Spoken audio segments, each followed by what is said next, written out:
This is the Genre Report. The Genre Report is where I get to talk about things that I have passion about. Um, Movies, TV, comic books. I've done a couple of movie reviews. This one is going to be my top 10 TV series that I have the Blu-ray or DVD of. It's part of my own collection. I just got the first seasons here just to show you. I just want to talk about each one of them.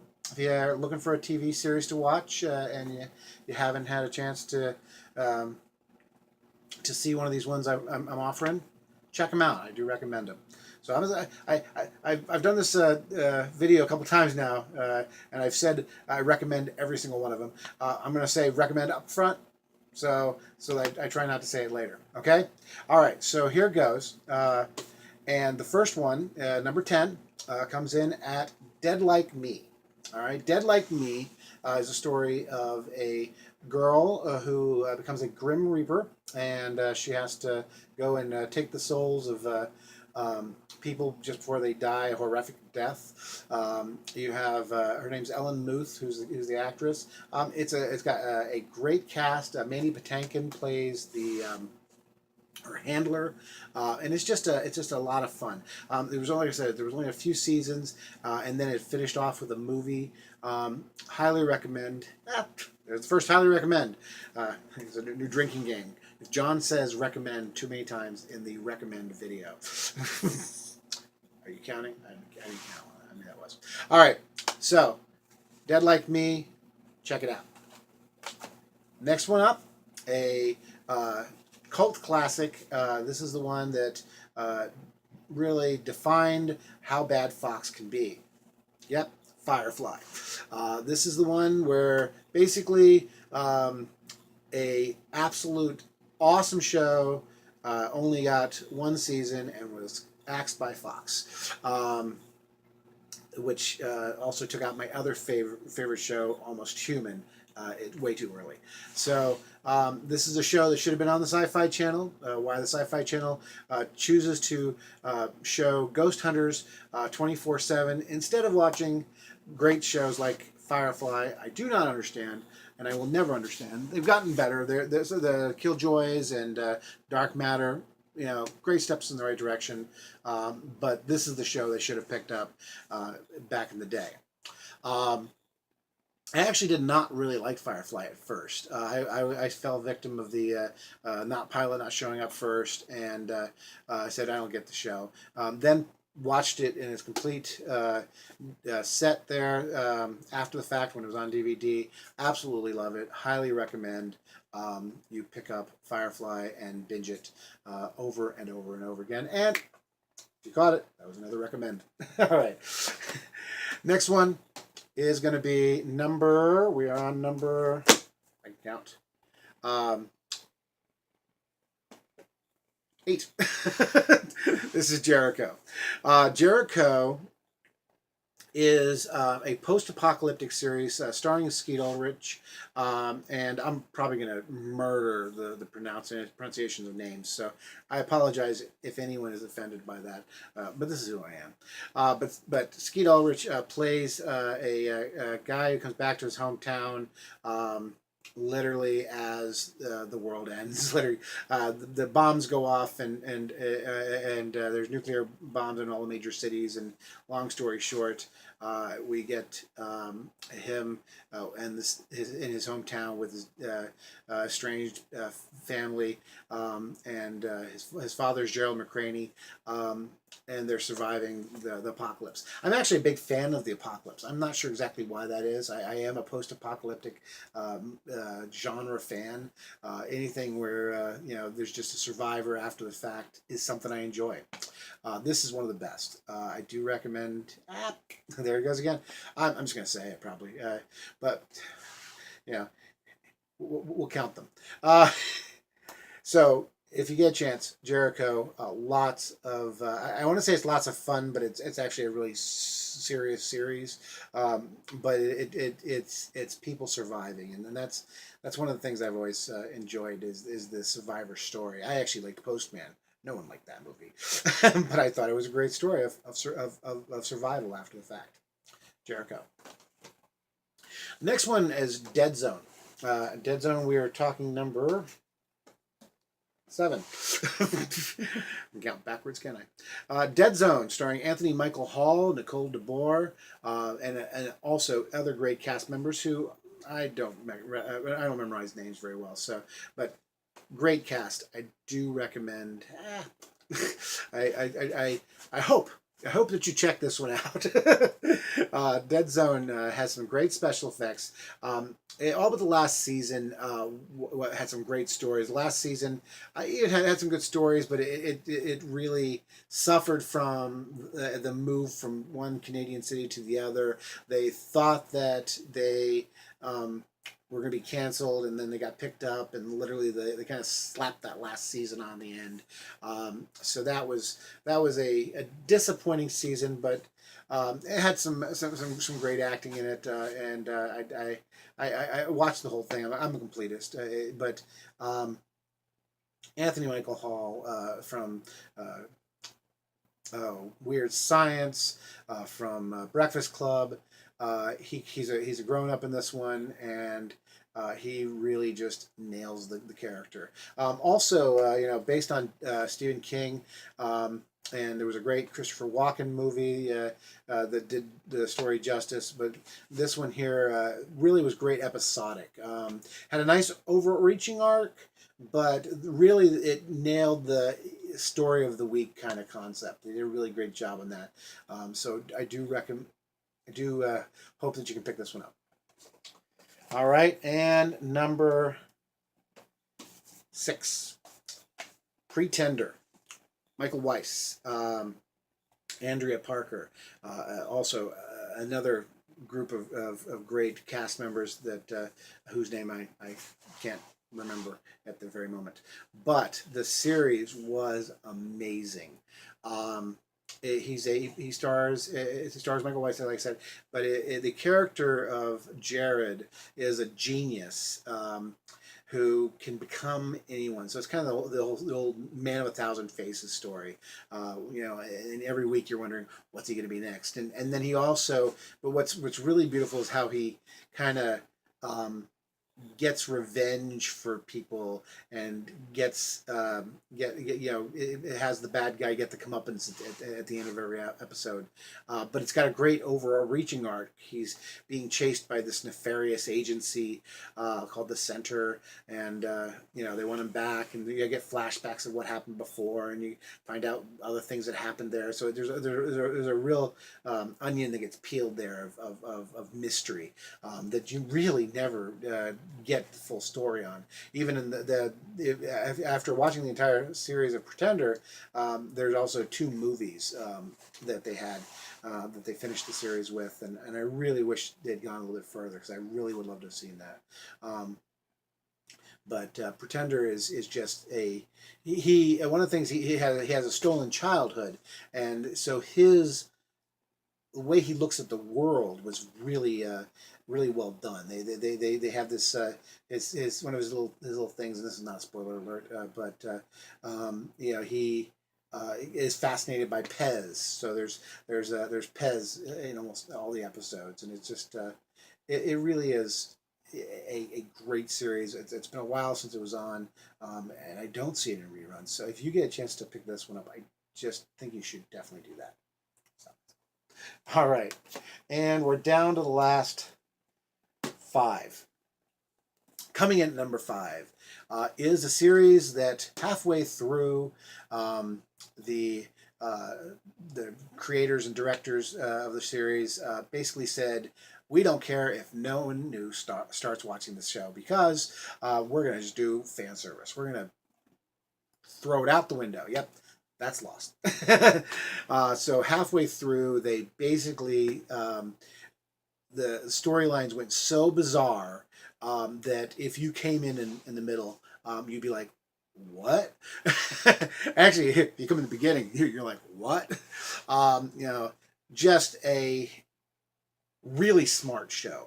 I used to read the Doc Jensen and the Entertainment Weekly's reviews of this, and there's just so many little nooks and crannies of just mystery and clues throughout the story that you really get a chance to just watch some brilliance at work. The cast, has gone on there, to do so much since then, but really, this was a moment where just they had a cast that gelled very well. Some amazing, just interesting characters, and just a story that was compelling and just a real mind boggle. It really was. You were like, okay, why did that just happen? And then later on, you're like, oh, that's even weirder now that I understand. Um, yeah. So if you get a chance, if you have not seen Lost, you definitely need to pick it up and watch it from the beginning to the end. It did get a lot of flack for the ending, but I kind of like the ending. I thought the ending actually did kind of work out. Honestly, this was a prerequisite to many shows. This is J.J. Abrams, who's gone on to be an amazing movie director. Um, the thing with this, uh, they defined flashbacks really. They defined flash forwards and flash sideways. They were able to really do things in this show that worked that later on you see other shows building off of. I think we would not have the great Arrow series that we have on the CW in its present in the way it was in the first couple seasons without Lost forging the way. So if you get a chance, Lost, if you have not watched it yet, watch it. Number 4, coming in at number 4, is a series that is only available on the PlayStation, or at this point, season 1's on Blu-ray, and I'm waiting to get season 2 on Blu-ray. And unfortunately, that is going to be the last season. They did cancel it. This is Powers. Stars Sharlto Copley, and I'm going to read her name here, Susan Hayward. They play cops. He's a powered superhero. The world they live in it has lots of superheroes. It's a world of superheroes that that where superheroes exist, and it's kind of a given that they exist. Not any of the superheroes you would know like DC or Marvel superheroes, but the archetypes of superheroes. They have their own superheroes names and things like that. What's beautiful in this is that um, uh, the PlayStation did it. It came off of a really good comic book series written by Michael Omig and Brian Michael Bendis, two comic book writers that are renowned. Um, just I can't talk about how wonderful this series was. If you want a good, just thought provoking series that you're like, oh yeah, okay, all right, yeah, and just with some fun special effects, and it's one of my favorites. So if you get a chance to watch Powers, absolutely watch that. All right, now this is actually one of my favorite series right now. The top two. Stole the spot from this one. Number 3 is truly it's up there with the top spot. Number 3 is The Last Ship. Okay, I remember reading the premise for this, and I was like, really? That's an odd premise. It really is. But the premise is basically that a ship is up on maneuvers in the Arctic and doing some testing of something. They don't know what it is, and basically they're out of radio contact. Then when they get back in radio contact, basically half the world has died from a virus, and turns out they may have the means to deal with the virus, and literally they're the last ship. I was a Navy man for 5 years, and this show really brings it home to me. They handle the Navy stuff very professionally. just very patriotically. There's just the ship they use is fantastic. Just the special effects are amazing. They really are. As far as really seeing naval warfare, I literally in season 2 cheered at one point. It was just that good. If you get a chance, pick this series up. The Last Ship's on TNT. I actually have not gotten to watch the third season yet because I don't do cable, and so I'm waiting for that one to come out on DVD. So I'm gonna pick that one up. But I have the first season, and Hulu has the second season, I think. So it has first and second season, I think, on Hulu. But it is just absolutely fantastic. Eric Dane is the captain. Adam Baldwin, Firefly fame, is the XO, and just the cast is just a really interesting cast of characters. I can't say enough about Last Ship. So Last Ship is my number 3, but honestly, the last 3 could probably be tied as my number 1s. I think I love this one and the other 2 just as much. That's the Last Ship. All right. So these last 2 actually, kind of went back and forth as number 1. But and if you know me, you probably have an idea of what the next 2 are. But number 2 is going to be The Walking Dead, post-apocalyptic zombie series. Okay, they never say the word zombie. Actually, they're called walkers. The Walking Dead, the Walking Dead actually refers to the survivors. Actually, because it literally, you've got this post-apocalypse where people are just trying to survive. Brilliant. Another comic book series comes off of a comic book by Robert Kirkman. Andrew Lincoln plays Rick Grimes, and if you're watching the genre report, you're probably already watching Walking Dead. So I probably I'm preaching to the choir. Or you may have given up while they were on the farm. Come back because it gets better.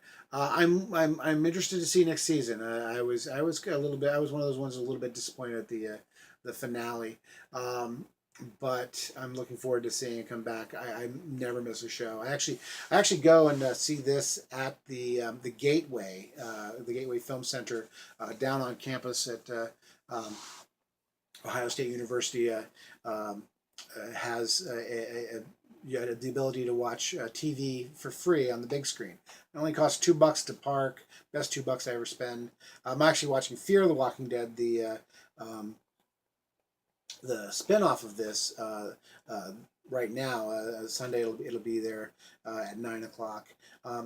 Not as happy with Fear as I'd like to be. You care way more about these characters. I love me some Carl. That sounded wrong. I love the character of Carl,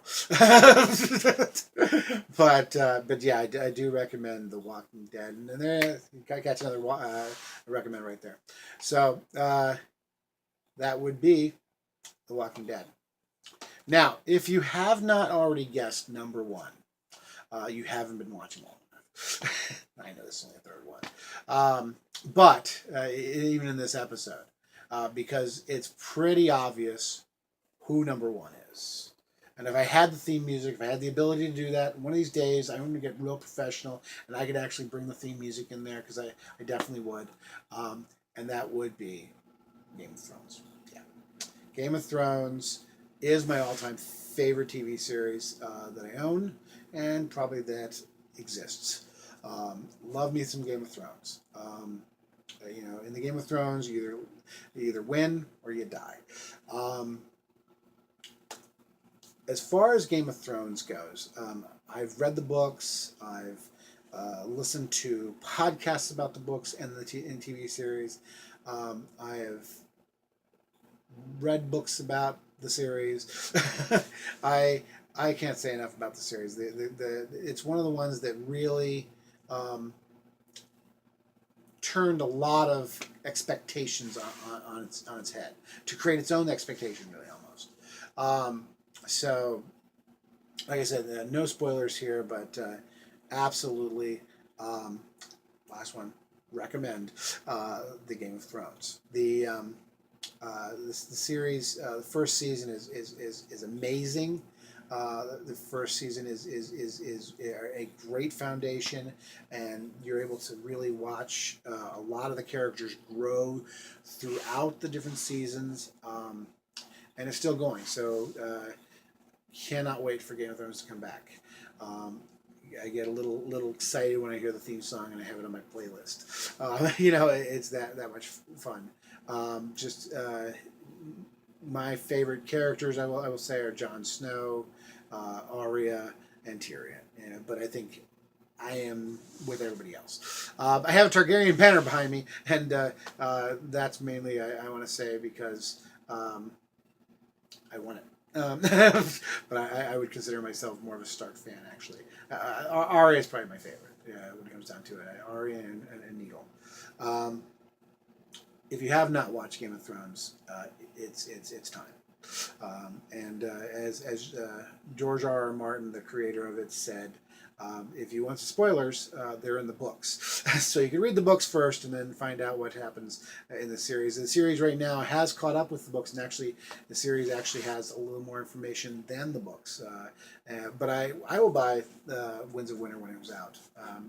I would really like him to finish that book, just to find out how he puts it as far as of what we've seen in the series. Only have 13 episodes left of this series. Like an 8 episode season and a 7 episode season. They're going to be longer episodes.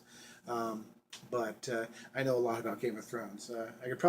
I might someday do an entire one of these on Game of Thrones and my feelings about it and all the concepts. And I could probably fill a good long period of time with my Game of Thrones knowledge. All right, so Game of Thrones is the last of the top 10. Now, I'm going to go ahead and throw out one honorable mention. It's really not even a TV series as it was. I think it was possibly a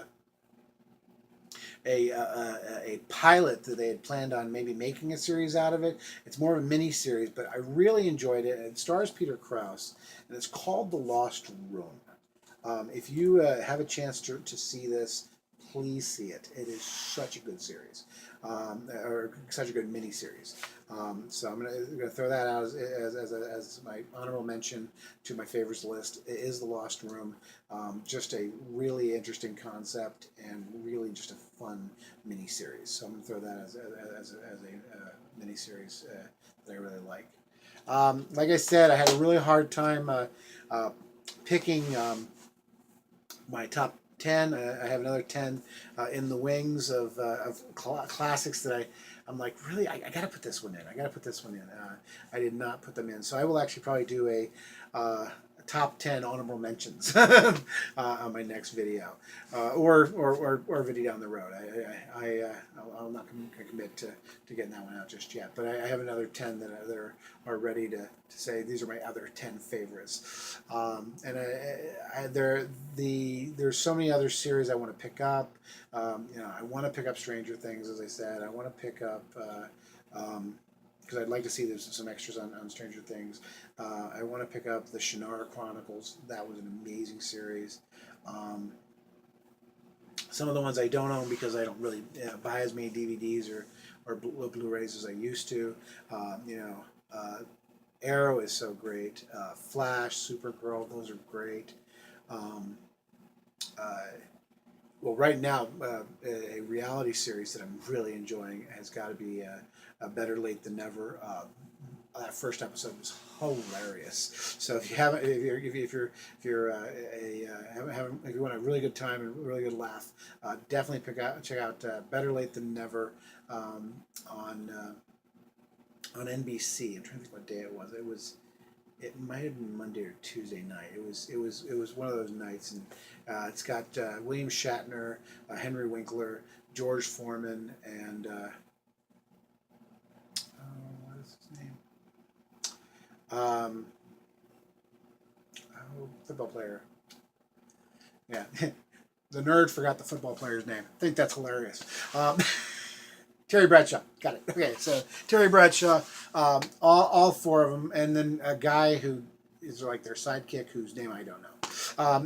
But they're on a tour of Asia, and it was just hilarious. So check that out. That's my current. So after you binge watch Stranger Things, go ahead and make sure you catch on a weekly basis. Better late than never. All right. Well, I think that's all the time I have today for the genre report. I hope this was fun. I hope you enjoyed my take on some of the different series. And if you didn't count the words recommend, you can go back to the beginning and count them. Someone will do that. I know they will, but you don't have to. But yeah, I recommend all of those videos because they were really excellent series. And if you like what you're seeing here on the genre report, like, comment, subscribe. If you watched any of these series and you're like, what? That was a horrible series. I welcome your thoughts on that. But if you loved them, also say something about that too, because I'd love to get some discussion going on the bottom of this to kind of take the genre report to another level of just kind of talking about TV series I like and things like that. So thanks for watching the genre report. This is John Boone signing off.